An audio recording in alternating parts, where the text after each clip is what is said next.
ভাই কি হয়েছে? পাঙ্কু মাস্তানার এলাকায় সাইকেল, নতুন সাইকেল কিনছিস, এ ট্যাক্স দিছিস না? মোট কি এ ভাই সাইকেল চালাতে ট্যাক্স নাগে? কি রে, তুই পাঙ্কু মাস্তানের মুখে মুখে তর্ক করিস? তোর হইলো কি নাম?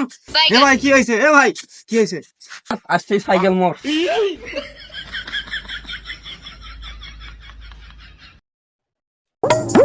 সাইকেল নিয়ে যা, পরে আফসোস করবো। পাঙ্কু করে যাচ্ছিস? দোকানে তোর ফোনটা দিস, আরবের কাছে ফোন দিন, খুব ইমার্জেন্সি দরকার, দিয়ে না ভাই ফোনটা দিন। পাঙ্কু মাস্তান থাকলে তোমার এই সমস্যা। আজকাল কেউ ফোন ছাড়িয়েছে, হে ধরো। কি রে কি হয়েছে? ফোন দে, এত দাবাওছিস কেন তুই? ভাই এই সাইকেলটা আমি আজ বাটপারি করে নিছো, ওই ফোনটাও বোঝাই মোর ওই বাটপার নিয়ে গেছি। ঠিক ওই বাটপারে নিস ওই জায়গা। এ ভাই তোর সাইকেলটা নিয়ে যা, মোর ফোনটা দিয়ে যা। আর হলো কি রে?